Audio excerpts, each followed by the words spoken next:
ফটোশপের মধ্যে আমি যখন টাইপ টুল নিয়ে কাজ করতে যাই তখন আমার কিছু প্রবলেম ফেস করতে হয়। কি প্রবলেম ফেস করতে হয় সেটা সম্পর্কে একটু বলি। সাপোজ মনে করেন আপনি একটা লিখা ডাউনলোড করতে চান, বা আপনি একটা ডাউনলোড লিখা কিভাবে ইউজ করবেন ফটোশপের মধ্যে, সেই বিষয়টা কিভাবে কাজ করে সেটা সম্পর্কে আমরা একটু জানব। একটু খেয়াল করে দেখেন, আমি গুগলে গিয়ে একটা টেক্সট ইউজ করলাম। সাপোজ মনে করেন আমি ফ্রন্ট আর কি, আমি thefront.com-এ গেলাম। এটা হচ্ছে একটা টেক্সট সাইট। সেই সাইট থেকে আপনি ইচ্ছা করলে কী করতে পারবেন, যে কোনো ধরনের ফ্রন্ট আপনি ডাউনলোড করতে পারেন। শুধু যে এইটা না, এইটা আছে তা না, আপনি ইচ্ছা করলে যদি গুগলে গিয়ে সার্চ করেন যে ফ্রি ফ্রন্ট লিখে যদি আপনি সার্চ করেন, তখন অ্যাভেলেবেল ফ্রি ফ্রন্ট আপনি কি করতে পারবেন, ইউজ করতে পারেন। সেটা সম্পূর্ণ আপনার বিষয়। তো এইখান থেকে আপনার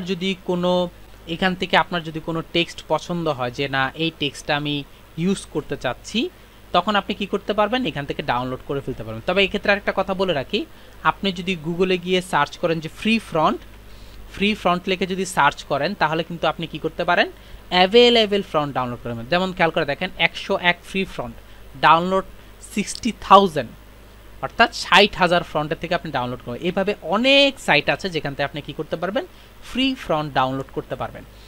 তো এর মধ্যে থেকে thefront.com-টা খুবই ভালো একটা সাইট, যেখান থেকে খুবই ইউজফুল, মানে খুবই সুন্দরভাবে আপনি কি করতে পারবেন, খুবই সহজে আপনি কি করতে পারবেন, যে কোনো ফ্রন্ট ডাউনলোড করে ইউজ করতে পারেন।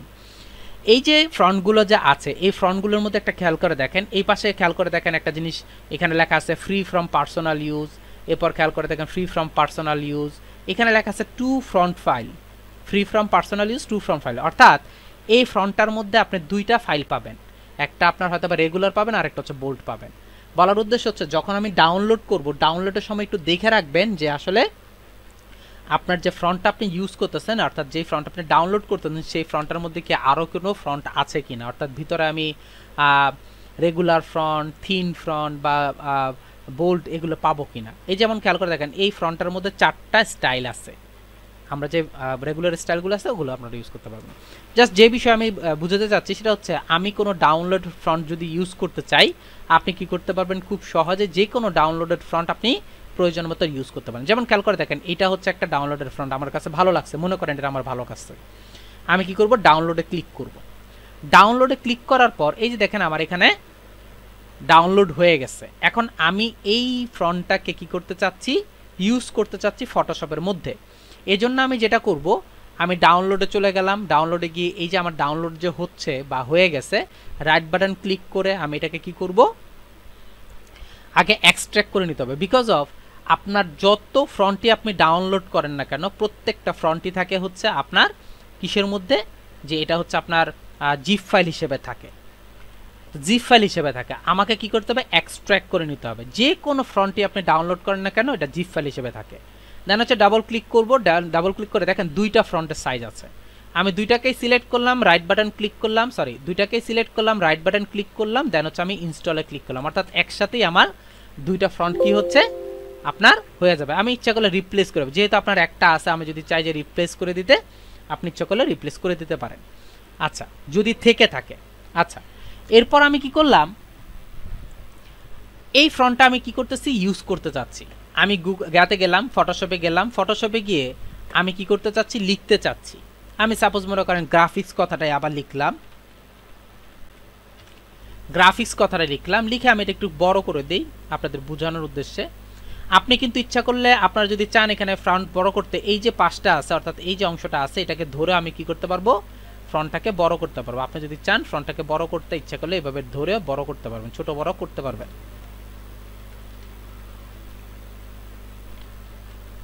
আমি এভাবে কি করতে পারবো, ছোট বড় করতে পারবো। আচ্ছা, এই যে ফ্রন্টটা যা আছে, আমি যে ফ্রন্টটাকে ডাউনলোড করছি সেই ফ্রন্টটাকে আমি ইউজ করতে চাচ্ছি। কিভাবে আপনি ইউজ করবেন, এখানে ক্লিক করেন, ক্লিক করে খুঁড়ে বের করেন, এটা আমি বড় করছি, এটা ঠিক করে নিই। এখানে ক্লিক করেন, ক্লিক করে আমি যে ফ্রন্টটাকে ডাউনলোড করছি সেই ফ্রন্টটার নামটা কি ছিল,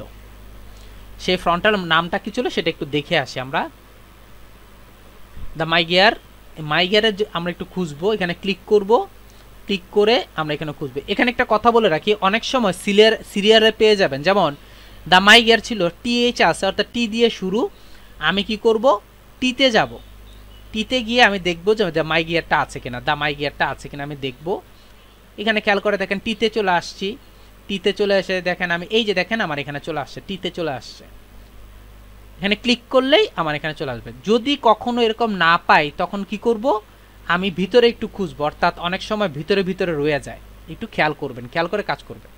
সো এভাবে আপনি চাইলে যে কোনো ফ্রন্ট ডাউনলোড করে ইনস্টল করে আপনি কি করতে পারবেন, এখানে ইউজ করতে পারবেন। আচ্ছা, এখন আপনি যে এই যে ফ্রন্টটাকে যে ডাউনলোড করছেন, এখন আপনি যদি আমাকে সাপোজ মনে করেন আপনি কাজটা করলেন, কাজ করে আমাকে এটাকে দিয়ে দিলেন, দিলে আমি যখন এটাকে ওপেন করব, অর্থাৎ আমি যখন এই ফাইলটাকে ওপেন করব তখন দেখব লেখা আসবে ইয়োর টেক্সট ইজ মিসিং, লেখা আসবে হচ্ছে ইয়োর টেক্সট ইজ মিসিং।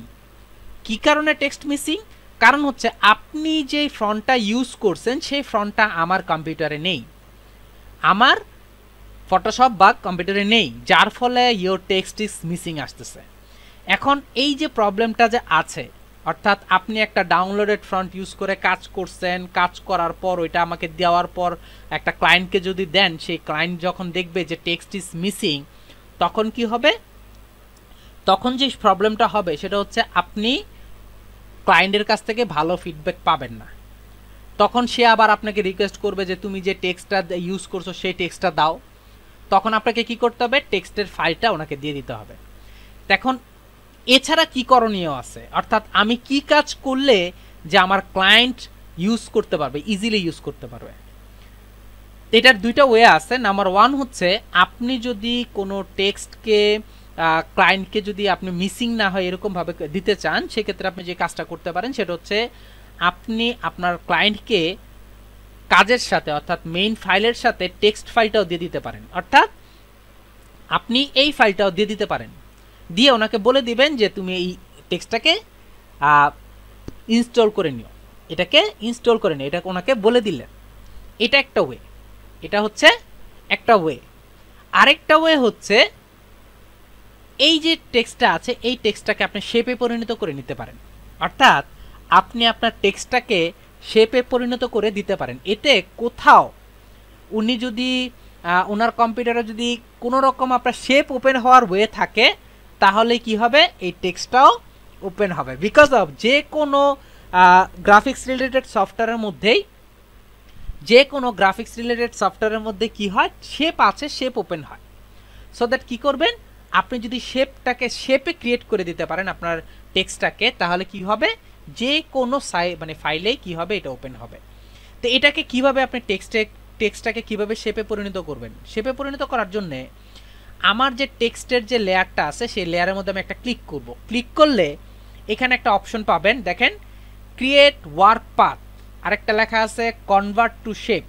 আপনি জাস্ট কনভার্ট টু শেপে ক্লিক করবেন। দেখেন আমার এখানে একটা সিম্বল চলে আসছে, যে সিম্বলটা হচ্ছে শেপ টুলের সিম্বল, শেপের সিম্বল, শেপের লেয়ারের সিম্বল। ডাবল ক্লিক করলে আপনি এখান থেকে কালার চেঞ্জ করতে পারবেন, অর্থাৎ শেপের মধ্যে আমি যেই যেই ইফেক্টগুলো ইউজ করতে পারি সেগুলো ইউজ করতে পারবো। দেখেন আমার টেক্সটের কোনো ধরনের কোনো কিছু চেঞ্জ হয় নাই, যেমন টেক্সট তেমনই আছে, বাট এটা এখন শেপে পরিণত হয়ে গেছে। এটা কিন্তু এখন আর টেক্সট টুলে নেই, টেক্সট লেয়ারে নেই। সো দ্যাট এটা হচ্ছে ইমেজ শেপ লেয়ারে চলে আসছে। এখন যদি আমি এটাকে ইউজ করি বা কাউকে দেই, সে খুব সহজে কি করতে পারবে, এটাকে ইউজ করতে পারবে। এমনকি এটার মধ্যে আপনি ইচ্ছা করলে ডিরেক্ট সিলেকশন দিয়ে পাথ নিয়েও কাজ করতে পারবে। সে যদি চায় পাথ নিয়ে কাজ করতে, সে ইচ্ছা করলে এখান থেকে পাথ নিয়েও কাজ করতে পারবে। আপনার যদি প্রয়োজন হয় এখানে পাথ নিয়ে কাজ করতে, পাথ নিয়েও কাজ করতে পারবে। অর্থাৎ পেন টুল দিয়ে ইচ্ছা করলে সে এখান থেকে শেপ ক্রিয়েট করতে পারবে, পেন টুলের মাধ্যমে শেপ ক্রিয়েট করতে পারবে এটার মধ্যে। তো এভাবে আপনি আপনার প্রয়োজন মতো যে কোনো টেক্সটকে শেপে পরিণত করে কাজ করতে পারেন। অর্থাৎ ফটোশপের মধ্যে আপনি কিভাবে একটা ডাউনলোডেড ফ্রন্ট ইউজ করবেন এবং ওই ফ্রন্টটাকে কিভাবে শেপে পরিণত করবেন আশা করি বুঝতে পারছেন। এরপরে যদি কারো কোনো কোশ্চেন থাকে বলবেন, সলভ করে দিব। সাধারণত আপনি যেই সফটওয়্যারেই ক্যারেক্টার প্লেটটা ইউজ করেন না কেন, পাশাপাশি আপনি দেখবেন যে প্যারাগ্রাফ নামের একটা অপশন অ্যাড হয়ে যায়। আমরা যখন ফটোশপের মধ্যে ক্যারেক্টার প্লেটটা ওপেন করছিলাম তখন পাশেই দেখতে মানে ছিল আমাদের প্যারাগ্রাফ প্লেট। অ্যাকচুয়ালি এই প্যারাগ্রাফ প্লেটটা কিভাবে কাজ করে সেই বিষয়টা নিয়ে আপনাদের সাথে এখন কথা বলবো।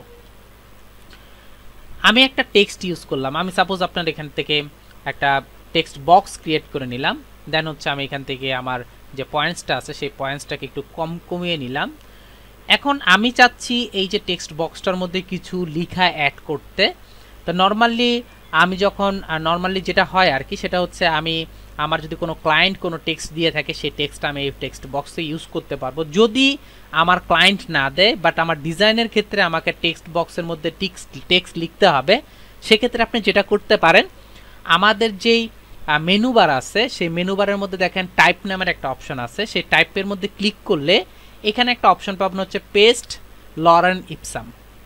পেস্ট লরেন ইপসামে যদি আমি ক্লিক করি তখন দেখেন আমার লরেন ইপসামগুলো এখানে পেস্ট হয়ে গেছে, অর্থাৎ আমার এখানে বক্সের ভিতরে কিছু লেখা চলে আসছে। এখন একটা কোশ্চেন থাকতে পারে, এই লেখাগুলো আসলো কোত্থেকে? এই লেখাগুলো আপনার কম্পিউটারের মধ্যে আপনার অটোমেটিকলি থাকে, এগুলো হচ্ছে আপনার সফটওয়্যারের মধ্যে অটোমেটিকলি থাকে। সো যে ইচ্ছে যার ইচ্ছে সে এখান থেকে খুব সহজে ইউজ করতে পারে। এটা হচ্ছে অটো স্টাইল, বুঝতে পারছি কথাটা? এটা হচ্ছে অটো স্টাইল। সো এভাবে আপনি কি করতে পারবেন, এখান থেকে ইউজ করতে পারেন। এটা হচ্ছে আপনার ডিজাইন কনসেপ্টের জন্য দেওয়া হয়েছে, এগুলো হচ্ছে আপনার ডিজাইন কনসেপ্টের জন্য দেওয়া হয়েছে যাতে আপনি কি করতে পারেন, ইউজ করতে পারেন। আচ্ছা, এই যে আপনার ক্যারেক্টার প্লেটটা দেখতেছেন, সরি এখান থেকে আপনার মনে হয় কোনো প্রবলেম হয়েছে, আমি একটু চেঞ্জ করে নিচ্ছি, আমি একটু সিম্পল গাতে চলে যাচ্ছি। হ্যাঁ, এই হচ্ছে আমার বক্সের মধ্যে চলে আসছে। তো এই যে আমার যে বক্সটা আছে অ্যাকচুয়ালি এটা হচ্ছে একটা প্যারা, এটা হচ্ছে একটা প্যারা, অর্থাৎ আপনার লেখার একটা প্যারা বা একটা যেটাকে বলা হয় প্যারাগ্রাফ বলে, বা একটা পার্টকে বলা হয় প্যারাগ্রাফ। এই হচ্ছে আমার একটা বক্স। এখন এই প্যারাগ্রাফটা আপনাকে কিভাবে, অর্থাৎ প্যারাগ্রাফের যে বক্সটা আছে, অর্থাৎ আমাদের টেক্সট বক্সটা আছে, এই টেক্সট বক্সটাকে প্যারাগ্রাফ প্লেট কি হেল্প করতে পারে এই বিষয়গুলো আমরা একটু জানবো। ফার্স্ট অফ অল যে বিষয়টা আছে সেটা হচ্ছে আপনার যে লেখাগুলো আছে সেই লেখাগুলোর অ্যালাইন, অর্থাৎ আপনার লেখাগুলো কোন দিকে অ্যালাইন হবে, অর্থাৎ কোন দিক থেকে সমান হয়ে শুরু হবে, সেই বিষয়টা হচ্ছে প্যারাগ্রাফ প্লেটের প্রথমেই আছে। প্রথমটা হচ্ছে লেফট অ্যালাইন, অর্থাৎ আপনার সবগুলো লেখার প্রথম জায়গাটা একদম সামনে বাম পাশে সবগুলো সমান হবে। দেখেন ডান পাশে কিন্তু সমান নেই, বাম পাশে সমান। আপনি যদি চান ইচ্ছা করলে ইউজ করতে পারেন। এর পরবর্তী যেটা আছে সেটা হচ্ছে সবগুলো হচ্ছে মিডলে থাকবে, অর্থাৎ মিডলটা সমান, এটা রাইটও না লেফটও না, মিডলটা সেন্টার নিয়ে সে কাজ করবে। থার্ড যেটা আছে সেটা হচ্ছে আপনার লেখাগুলো সে রাইট অ্যালাইন করে দেবে, অর্থাৎ রাইট সাইডে আপনাকে অ্যালাইন করে দিবে, এই পাঁচটার মধ্যে আপনাকে অ্যালাইন করে দিবে হচ্ছে আপনার এই 3 নম্বর যে অপশনটা। সাধারণত আমরা লেফট অ্যালাইনটা বেশি ইউজ করি। এক্ষেত্রে একটা কথা বলে রাখি, খেয়াল করে দেখেন আমার যে প্যারাগ্রাফটা আছে, প্যারাটা আছে, এদিক দিয়ে দেখতে তেমন একটা ভালো লাগতেছে না, এই অংশটা দেখতে তেমন একটা ভালো লাগতেছে না। এক্ষেত্রে কি করতে পারি, এক্ষেত্রে কাজ করার জন্য প্যারাগ্রাফ প্লেটের মধ্যে আরও 3টা অপশন পাবেন, 4টা অপশন পাবেন, যার নাম হচ্ছে জাস্টিফাই। এই জাস্টিফাইয়ের কাজটা কি? জাস্টিফাইয়ের কাজটা হচ্ছে আপনার যে প্যারার যে অংশগুলো বাকি আছে, গ্যাপটা যে আছে সেই গ্যাপটা সে কি করবে, ফিল আপ করে দিবে। যেমন প্যারাগ্রাফের একদম প্রথম যে বিষয়টা আছে, জাস্টিফাইয়ের ফার্স্টের যে বিষয়টা আছে সেটা হচ্ছে আপনার যে লাইনগুলো ফিল আপ নেই সে কি করবে, সবগুলো ফিল আপ করে দিবে, বাট একদম লাস্টের যে লাইনটা আছে সেই লাইনটাকে সে লেফট অ্যালাইন করবে। যেমন এটার মধ্যে যদি ক্লিক করে দিই, খেয়াল করে দেখেন সে প্রত্যেকটা লাইন সে ভরে দিছে, কিন্তু লাস্টের লাইনটা হচ্ছে লেফট। এর পরেরটা হচ্ছে সেম একই কাজ, বাট হচ্ছে লাস্টের লাইনটা হচ্ছে মিডলে, খেয়াল করে দেখেন এটা হচ্ছে সেন্টার। এরপরেরটা হচ্ছে সবই ঠিক আছে, বাট হচ্ছে লাস্টের লাইনটা হচ্ছে আপনার রাইটে, এতটুকুই কাজ। আর একদম লাস্ট যে বিষয়টা আছে তার নাম হচ্ছে জাস্টিফাই অল। জাস্টিফাই অলের কাজটা হচ্ছে আপনার লাস্টের যে লাইনটা আছে সে কি করবে, ফুল একটা লাইনে ক্রিয়েট করে দিবে। যেমন এটার মধ্যে ক্লিক করলে সে যেটা করতেছে লাস্টের লাইনটাকে ভেঙে ভেঙে ভেঙে ভেঙে ফুল একটা লাইনে সে ক্রিয়েট করে দিচ্ছে। অ্যাকচুয়ালি জাস্টিফাই একদম অল যে বিষয়টা আছে এটা ইউজ হয় হচ্ছে আপনার পত্রিকাগুলোর মধ্যে ইউজ হয়। সাধারণত আমরা যখন কাজ করব ডিজাইনের ক্ষেত্রে এই জাস্টিফায়ার 1, 2, 3 এই 3টা ইউজ করব। যদি আপনার ডিজাইনের ক্ষেত্রে প্রয়োজন হয় জাস্টিফাই লাস্টেরটা আপনি ইউজ করতে পারেন, কোনো প্রবলেম নেই। এখানে আরেকটা বিষয় দেখায় দেই, সেটা হচ্ছে একদম প্রথম যে বিষয়টা আছে সেটা হচ্ছে আপনার ইনডেড লেফট মার্জিন, অর্থাৎ আপনি যদি কোনো কারণে লিখা লিখছেন, এভাবে লিখে ফেলছেন, এখন চাচ্ছেন একটু ভিতরের দিকে নিয়ে আসতে, তখন আপনি ইচ্ছা করলে এখান থেকে পয়েন্টস বাড়ায় দিলে কি হবে, আপনার একটু ভিতরের দিকে চলে আসবে, অর্থাৎ আপনার যে বক্স ছিল সে বক্স থেকে একটু ভিতরের দিকে চলে আসছে। এটা হচ্ছে লেফট মার্জিন। আপনি যদি লেফট না রাইট মার্জিন চান, অর্থাৎ রাইট সাইড থেকে চান, আপনি ইচ্ছা করলে রাইট সাইড থেকে করতে পারেন, একই জিনিস লেফট রাইট। আপনি যদি চান যে প্রথম লাইনটা, একদম প্রথম যে লাইনটা আছে সেটা যদি একটু ভিতরের দিকে থাকবে এরকম যদি চান, দেখেন প্রথম লাইনটা ভিতরের দিকে চলে আসছে। আপনি যদি চান যে প্রথম প্যারাগ্রাফটা একটু ভিতরের দিকে আসুক, আপনি ইচ্ছা করলে কি করতে পারেন, প্রথম প্যারাটা একটু ভিতরের দিকে নিয়ে আসতে পারেন। সাপোজ মনে করেন আমি 20 দিলাম, এখানে কিন্তু কোনো কাজ দেখাচ্ছে না, কারণ হচ্ছে দুইটা আলাদা আলাদা প্যারা থাকলে এই জিনিসটা হতো। আমি সাপোজ মনে করেন এটাকে একটা কপি করে নিলাম, কন্ট্রোল সি দিয়ে কপি করে দেন হচ্ছে আমি কি করতেছি, আমি নিচে ক্লিক করতেছি বা এখানে গিয়ে এন্টার প্রেস করে আমি কন্ট্রোল ভি দিয়ে পেস্ট করে দিলাম। খেয়াল করে দেখেন দুইটা প্যারা ক্রিয়েট হয়ে গেছে। আমি একটু বড় করে নিচ্ছি, এই নিলাম। এখন আপনি যদি চান যে এখানে যদি এটাকে সিলেক্ট করেন, ক্লিক করলাম, এটাকে যদি আমি সিলেক্ট করে 20-র জায়গায় 50% দেই, একটু খেয়াল করে দেখবেন কি হয়। এই দেখেন এটা স্পেসিং হচ্ছে, ঠিক একই এইটাও একই কাজ করে। এটার কাজটা হচ্ছে উপরের থেকে নিচেরটা স্পেসিং করতেছে, আর এটার কাজ হচ্ছে নিচেরটা থেকে উপরেরটা স্পেসিং করতেছে। আর এখানে যে বিষয়টা আছে হাইপার নেট একটা অপশন আছে, হাইপার নেটের অপশনটা হচ্ছে আপনার লেখার মধ্যে যদি কোনো হাইপার নেট থাকে তাহলে এগুলো কি হবে, অফ হয়ে যাবে। হাইপার নেট হচ্ছে এই যে মিডলে যে কিছু গ্যাপ আছে, এই গ্যাপগুলো সে কি করে আপনার ফিল আপ করে দেয়, ফিল আপ করে দিয়ে সে সম্পূর্ণ জিনিসটাকে অ্যাক্টিভ করে দিবে। তো এইভাবে আপনি চাইলে কি করতে পারবেন, প্যারাগ্রাফ প্লেটটা অ্যাড করে কাজ করতে পারেন। তো আশা করি প্যারাগ্রাফ প্লেটটা ফটোশপের মধ্যে কিভাবে কাজ করে, কি সিস্টেমের কাজ করে সেই বিষয়টা আপনারা বুঝতে পারছেন। এরপরও কারো যদি কোনো কোশ্চেন থাকে বলবেন, সলভ করে দেবো।